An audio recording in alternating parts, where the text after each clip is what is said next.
let me introduce myself. My name is Guilherme Cerqueira. The reason why is Gui, it's because it's the short, like, it's my real nickname. My main involves being Gui. And Cerqueira, I'm from Brazil, so it's a Portuguese name. Not my fault. My mom didn't know I was going to move to the US. So I'm a serial entrepreneur. I'm the CEO and founder of Worthix, which is my third company, tech company. So I've been working in tech, even though my background is psychology. And I'm a consumer behavior researcher, so I'm passionate about understanding how people behave and why they do things at scale. And basically, I translated that to a few technologies that can actually explain consumer behavior or what we call customer value at scale. So today we're going to be talking about branding, but if there's one thing that brands are always trying to do is to sell more and to get customers more loyal, right? And that's what we call customer value. And I'm always going to be addressing this word, this particular word, customer value, and not customer satisfaction or customer experience, because there's something different. When you're talking about consumer behavior, value is actually what's driving behavior for sales and loyalty. So everybody loves to talk about customer experience and delighting customers, but in the end of the day, the only reason why we buy something and we're loyal to a brand, it's whenever we perceive that that brand is offering something that it's valued for us. And it's very hard for a brand to find out within all the noise that it's out there in the voice of the customer, what is it that customers are buying? What's the why behind the buy? We have a lot of data out there telling us what consumers are doing, what are the metrics of engagement, what are they buying, how they're paying, but why are they buying? Why someone chooses your brand instead of the brand of your consumer, of your competitor. And so every time we talk about customer value, we're talking about that particular perception within everything you notice in the experiences that are actually driving the behavior of purchase and loyalty, which is what everybody here is aiming to achieve, right, with their brands. So now let's go to Kate. And before I start asking about her career, do you have the microphone already? Okay. It's fine. We're going to share like old TV show. So before I start asking about her career, I'm very curious about her pink hair, because 2 days ago when we spoke, she didn't have that pink hair. So tell us about the hair first. So I've actually been dyeing my hair more of a maroon since the 9th grade. I was a rebel in high school. We went on this yearly track and field trip, so 2 days away from my parents. And I was like, oh, what can I do to be bad? And so instead of sneak over to the grocery store, I grab a cheap box of dye and dye my hair maroon. My mom has spent hundreds of dollars going back to fixing it to blonde every single year. It turned into a tradition. I did it year after year. And so I'd always been a little bit of a rebel. But as I got into my professional career, I toned it down a little bit and I dialed it back. But then when I was at Carter's, I don't know, the rebel in me came out. I started getting kind of curious as to, what if I did start dyeing my hair again? So I did some purples, some pinks, and actually, when I left Carter's, I had pink hair. So I figured for nostalgia's sake, I would throw it back and dye pink. Some of your What's with marketing people and being rebel, right? I bet there's a bunch of others that also dyed their hair before. So very, very brave. So she has a very interesting career. So could you share a bit of your career journey and how you found your way to Rent? Sure. So it's a long story, and so for the sake of time, I'll give you the Cliff's notes. I started my career in luxury lingerie marketing. Right here, actually, in Vix Plaza, we had a store called Intimacy. I was there for 6 years. It was a small company, so I got to touch every single piece of marketing, from PR to new store opening. I started their e-commerce website. I did merchandising. I did customer relationship management. I started the email program. Literally every kind of piece of marketing. Then I started their Facebook page, which maybe is dating myself a little bit, because who starts a Facebook page? And so anyway, I was there for 6 years, decided to leave and moved out to Seattle with my husband. I landed a job at Nordstrom. That was kind of my first true dip into brand marketing. We represented a lot of brands there, Michael Kors, David Yurman, just tons of different brands. And so I had to learn all these different brands and why brand marketing was important to market on their behalf. And so that was interesting. I was there for 3 years. My husband and I had 3 kids, decided Seattle was a little bit too expensive for us, and decided to move back home here to Atlanta, where all of our family is. And that's when I got the job at Carter's Oshkosh. I ran loyalty marketing here for 3 years. Super interesting. Started the SMS marketing program, led the teams that launched the Curtis credit card. So lots of really fun, interesting projects. But retail marketing was starting to, you know, get a little bit dated to me, to be honest. I was like, what else is out there? There's got to be something different. I decided to switch careers, like just randomly one day. Decided to go into the restaurant marketing space. I got hired to be a growth marketer at this really cute restaurant chain based out of Charlottesville called Roots Natural Kitchen. 2 weeks into my 2 week notice here, week and a half, this weird little virus came out, coronavirus, completely changed the trajectory of the job. It was cool. I made it for a year, decided, a year in that was not the right path for me, bounced back into e-commerce.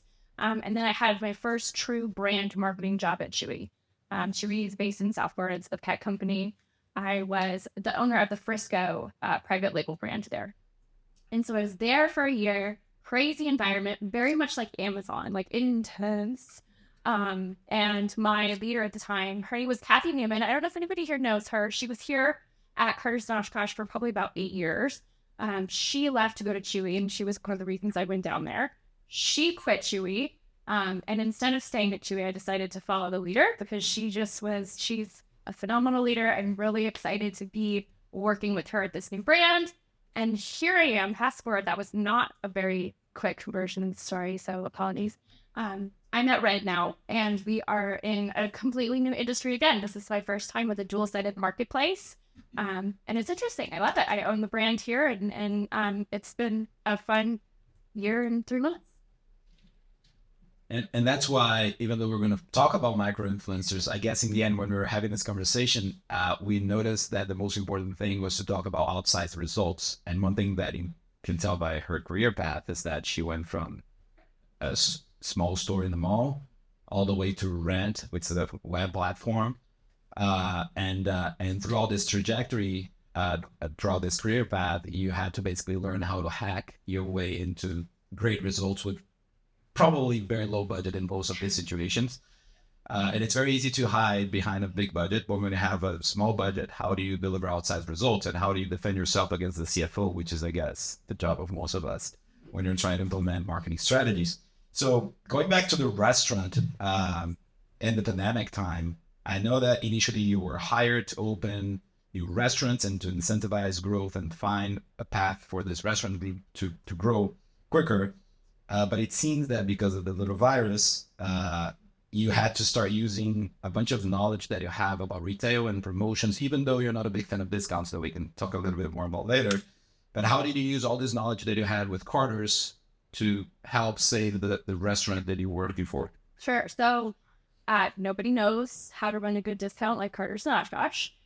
So that was the first thing that we tried, right? When we go to the restaurant space and we see all of these people just refusing to come out and eat because they're scared. It genuinely is a tough environment for the restaurant space, especially the start of the pandemic.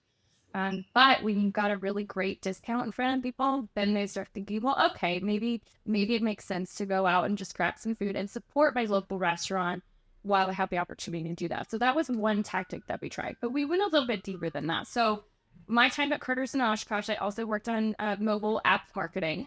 So I knew a few tricks of what mobile apps could do, and combined with the experience of loyalty marketing, where we know a discount, guys, does loyalty doesn't feel as much of a discount. It feels like a value add, right? It feels like you're earning the discount when you're in a loyalty program.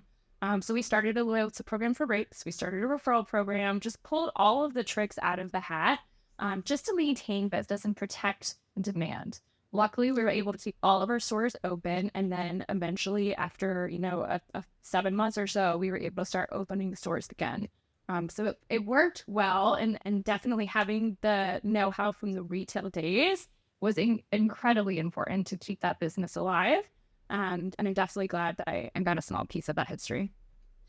Yeah, speaking a little bit about brand consistency, as a consumer behavior researcher, one thing that I know is that whenever you're working with discount, that should be usually your last switch or your last lever to pull when you're trying to deliver customer value. And we saw Netflix doing this last year. They were losing 1 million subscribers in the quarter, and they had to go back to the old TV model, like giving discounts and bringing back advertising to the platform so they could recover the perception of value from customers and get them back. Even though Netflix has never delivered as much value as they're delivering nowadays, because they have like the best artists in the payroll, they're producing shows, they're producing movies, so they've been delivering a lot of great experiences. But at some point, they were delivering less perceived value, and they had to go and apply the discount switch. You mentioned in our conversation that you generally do not advocate for relying heavily on promotions or discounts unless it pertains to a major retailer that genuinely requires that. Can you delve into why that is? And could you also explore the Nordstrom anniversary promotion or that you lived with, a sales scenario that they wisely used discounts or something that directed with you? So I'll start there, actually. Nordstrom has an interesting strategy that they use every summer, June, July-ish. They do an anniversary sale. Does anybody here know the Nordstrom anniversary sale? Yeah, it's like a pretty big deal. This was my first instance of working with influencers, by the way. We paid influencers so much money, and most of it went toward their promotion of the anniversary sale. And the reason we partnered with influencers for the anniversary sale was to tell that story of, this isn't old merchandise. This is brand new fall merchandise that you are getting for a discount. Like, this doesn't happen in retail. Usually a sale is at the end of a product's life cycle. The worn out goods nobody wanted. It's the weird sizes. It's not typically the good stuff, at least in luxury marketing in places like Nordstrom, Neiman Marcus, etc. So this was a completely different spin on how to do discounting in a way that felt not cheap, right? It didn't feel like we were just trying to get rid of the product. And so I thought that was interesting, and heading in from that world to this world where, back at the time, this was when I started at Carter's, like, I don't know, 18 to 17 years ago, we were doing discounts every day, like multiple discounts on multiple websites every single day. And it trained the customer to wait for a discount, right? Like, there's no reason to shop full price, but you can wait 2 weeks and there's a sale. And so what I loved about working on the loyalty program specifically is that we didn't have to wait for the sale to drive the behavior. If we wanted to get people to come shop, we could boost a reward, which essentially meant giving out a free $10 reward to customers so they would come shop, get whatever they wanted, feel like they were getting a discount, but it felt value add. And so there's different ways that you can do discounting that doesn't feel as heavily promotional. And those are my favorite types, and I feel like really good levers to pull to make sure that your brand doesn't feel discounted. Because that's the danger in discounting, is your brand then becomes discounted, right? You're never going to see like Gucci doing a sale for 30% off the entire store. And so with that, their brand has a higher perceived value to the customer than the brands that do decide to discount regularly. So I like that strategy. I like the idea of using discounts in ways that feel creative and feel value add versus diminishing to the brand. Yeah, and that's pretty important. So you don't influence in a negative way the perception of value the consumers are getting towards the brand, and it feels like they're getting more like a positive incentive than you're devaluing your offer. Okay, so now let's dig into rent, because that's where you are now. For those who are unfamiliar with the platform, how does rent differentiate itself from Airbnb and other short-term rental platforms? Well, so Rent's a dual-sided marketplace. We have our revenue side of the business is property management companies, anybody who has a actual apartment to list for sale. That's where we get the revenue side of our business. And then the other side of the platform is the renter side. We don't get revenue from renters. The renters find a place to live, they sign the lease, that lease revenue goes directly to the property management side of the business. So it's a unique proposition, and definitely one that makes it more challenging to do marketing, because everything that we do has to speak to these two very different audiences. The property management side of the business wants to know that we're going to do smart marketing on their behalf. We're going to drive the right customer. We're going to help the customer find the place that works for them, instead of just driving tons and tons of traffic to their listings. One of our largest competitors is actually had an office here in this building, ironically. Their strategy is just get as much traffic to the listings as possible, drive all of these leads, is what we call them. We need somebody who expresses interest in your property. And the interesting thing about that is that these leads would just be, crap leads. Nobody actually ended up buying the lease. Our strategy at Rent is to find the right renter. So if we know a little bit about you using data, using first party data, and trying to figure out, who you are as an individual, we can then connect you with the right property at the right time. So that's the key differentiator between us and our bigger competitors. Airbnb is an interesting use case because they're primarily short term and they're getting into long term properties now. But we all know that there's some challenges with Airbnb and their brand marketing, and they've had a lot of issues, right? When you have a bunch of properties that are controlled by individuals, it's a lot harder to control your brand in that way. Yeah, and how do you avoid the chicken and egg dilemma? So who are you primarily serving, the renter or the property manager? Because you need both of them, but like it's kind of, if you have one but you don't have the other, like who are you as a brand serving most of the time, or you actually divide your focus as a brand to serve both of them? Well, we certainly have teams that are, focused on consumer versus the property management side. Absolutely. But when it comes to brand marketing, there's one brand. It's one story. We tell the story of find the perfect place at rent. And that happens to resonate with both the renter side of the marketplace and the property management side. It gets really interesting when you start looking at competitors in our space because they don't do it the same way. They have a very different B2B facing brand than renter facing brand. And to me, that feels a little bit disingenuous because it's like you're talking out of two different sides of your mouth, right? But when you can tell one brand story that feels really consistent across channels, regardless of whether you're, working with the B2B side or the consumer side, or if you're, working with micro influencers, or you're running a campaign and display, or you're doing geofencing, all of the assets of the look and the feel, the voice should feel really consistent across all channels so that it feels, and it is truly authentic. And is this why Rent emerged from the combination of several brands? It has to do with that? So they're, interestingly, it's actually not that sexy. We have several different platforms. We have rent.com, apartmentguide.com, rentals.com. All of these places show up on search results and different, so let's say there's 10 search results, for example. If you search for an apartment, we'll show up in 3 of those because we've got those 3 different properties. Lots of people go to Google to find a place, right? So that's a huge piece of the game, is to show up in the search results and be there. So that's the beauty of having a network. The Rent brand is meant to unify the network, and partially is a really good tool for us to use when we're talking to the property management side of business. Like, hey, we've got all of these platforms. We have lots of places for the renter to find you, but we, the Rent brand, are going to do right by you and make sure that we're giving you the best strategy possible. Okay, now let's move to a little bit more on outside results, but let's delve into micro influencers. So you've expressed a strong belief in aligning the right advocate to uphold and defend the brand value. And as we were talking, you said it's not about bringing the influencer that has most followers, but it's about to find the right one with the right engagement, even if they're a micro influencer. Actually, you tend to prefer micro influencers, right? So why is that? And tell us about a case or how it works for Rent. Sure. So influencers has been this interesting red thread throughout my career. There's been, at Nordstrom, that was my first real taste of influencers. We paid one girl like $1 million a year in commission, just one person, which was insane, right? That's a case of a macro influencer. As I started going to different places in my career, Roots, Chewy, and now Rent, I've tried different mixes of influencers, and I've become really fascinated by why different influencers work in different ways. Micro influencers tend to have much, much smaller networks, right? That's why they're called micro influencers. They've got a small following.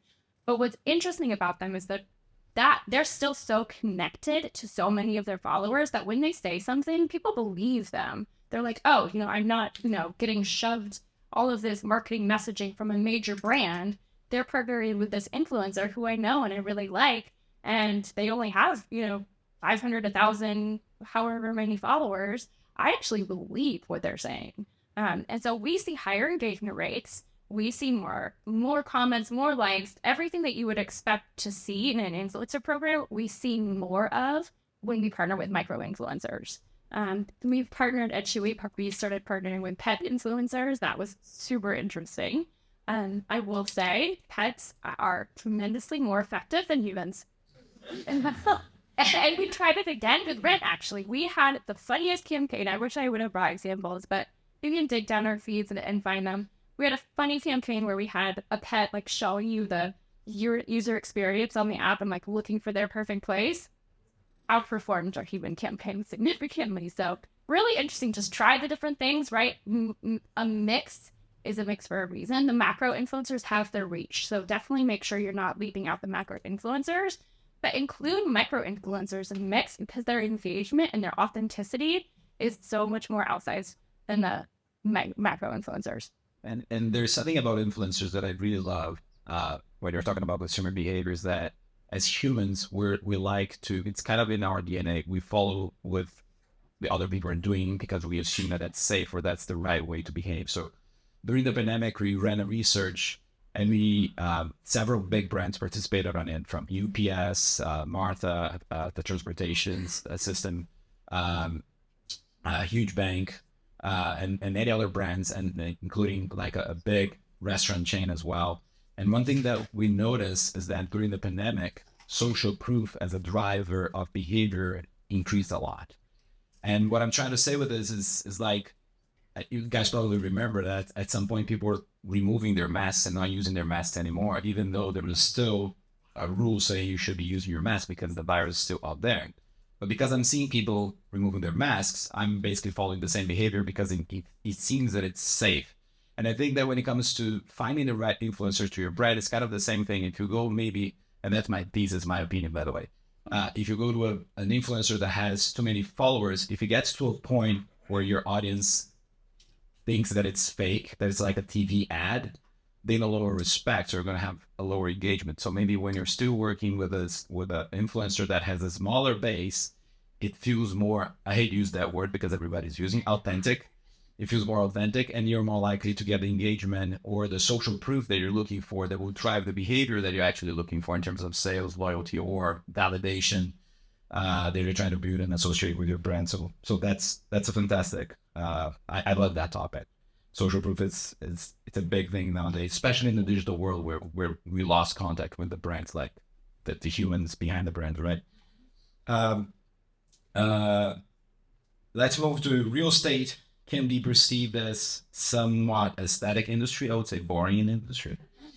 How do you inject vitality into brand as a brand to make it engaging for both the property managers, which are the boring side of the industry, and also to the renters, which is us, which is the cool side of it? You might think that side of the industry is boring. It is anything but. I'm telling you, they get down at these conferences. I mean, because the biggest parties, it's a lot of fun, actually. And it's weird. It's like we call it multifamily. It is like a family. The people who work in the multifamily industry tend to work there for decades. I mean, they've been there forever. They bounced around from company to company. It's a really unique industry, but it is dated, and there's not a lot of innovation in terms of how people go to market. And so coming from retail where innovation is everything, right?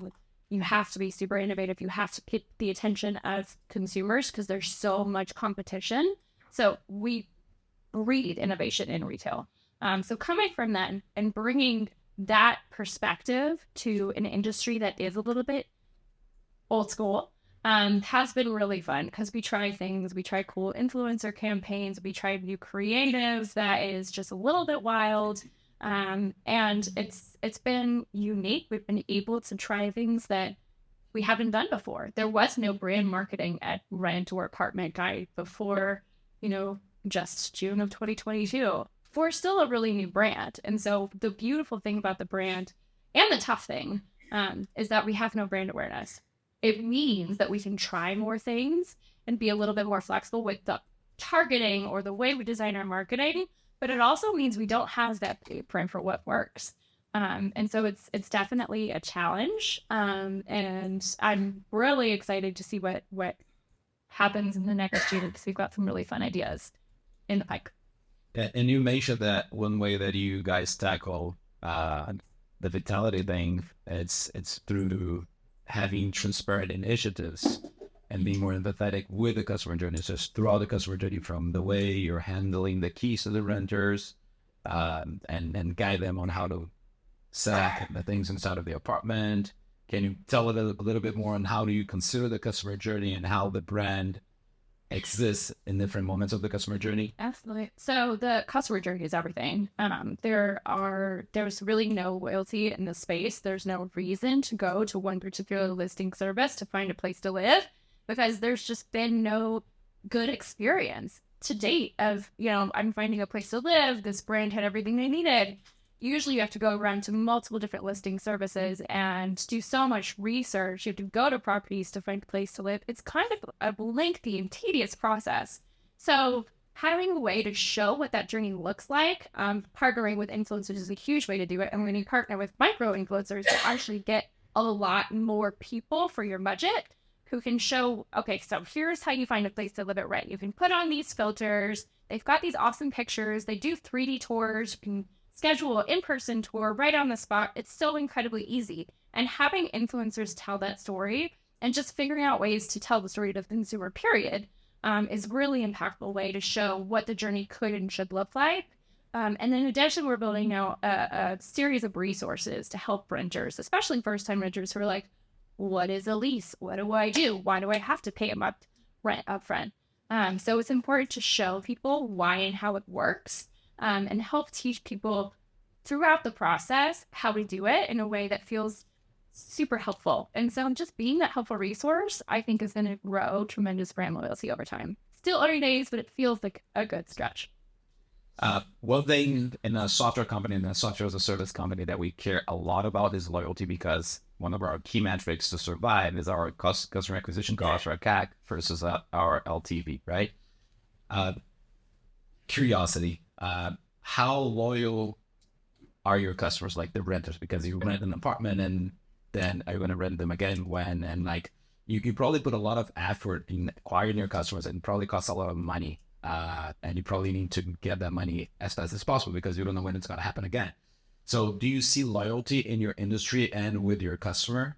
So can you make a parallel between the industry itself and rent? If rent can cross that there and cause a loyalty and generate loyalty? Absolutely. So our research shows that there is no brand loyalty in this space whatsoever. Not with rent, not with any competitor that's out there. There's absolutely no reason to go to apartments.com to find a place to live. There's no reason to go to rent.com to find a place to live. So we're trying to give customers, renters, that reason by being a resource for them to make it really easy to find a place to live. And oh, by the way, we've got all the data we need to target people a year after they stop browsing your website.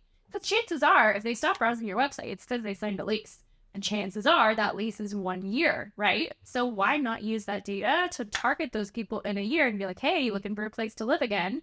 And just remind them that we're there. So our team is all about using data in smart ways and trying to figure out how to attract customers for a lower acquisition cost, and re-engage them throughout the funnel. That's why outside results is always important. Okay, before I open for questions, I guess we're getting out of time. What lies ahead for Rent in its strategic roadmap? Oh, lots of fun stuff. I'm excited there. I have a colleague here, Dave, raising hand. Who's Dave? Dave is my counterpart over in paid or performance marketing. So he and I are partnering closely together to do full funnel marketing. Not a thing that happens in our space. So we have some exciting plans for the next year in terms of how we're thinking about marketing, and how in upper funnel, where I primarily live, I want to attract as many of the right customers as possible to feed lower funnel, so then Dave can go and retarget them and get them to actually convert on our website.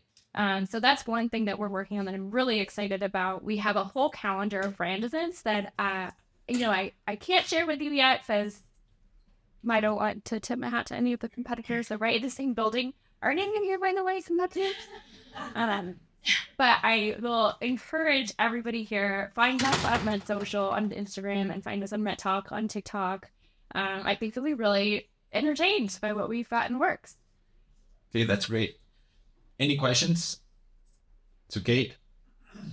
Or to Guy? Yeah, maybe. No.